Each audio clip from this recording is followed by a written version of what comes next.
Ayan mga bulatlat, nandito kami sa Aglaloma ngayon. Nakita ko yung tropa may dalang sawa. Nakakuha daw niya doon sa may sa may bundok.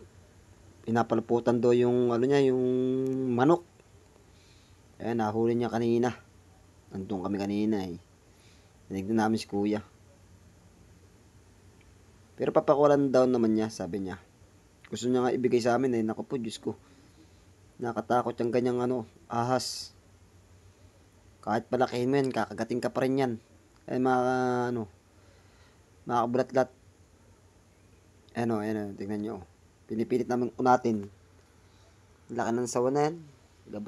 Unang gabraso na rin, laki. Nagpapalupot siya, gutom na gutom yan. Nakita niya yung manok niyang malaki. Aba, pinapaluputan na. Aba, mapapasabi ka na lang ng sabaw, Uy, si kuya may dalang mga isda. Hingi sana kami, kaso konti lang huli nila. Gusto namin manghingi.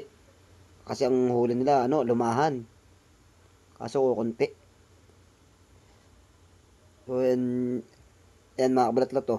Pinapatong na kumpare ko sa may balikat niya Gusto daw niyang magpa-picture. Jeez! Kakatakot yan pare. Baka tuklawin ka niyan. Gusto pa sa akin ipadala dito sa amin, sa Lamaw.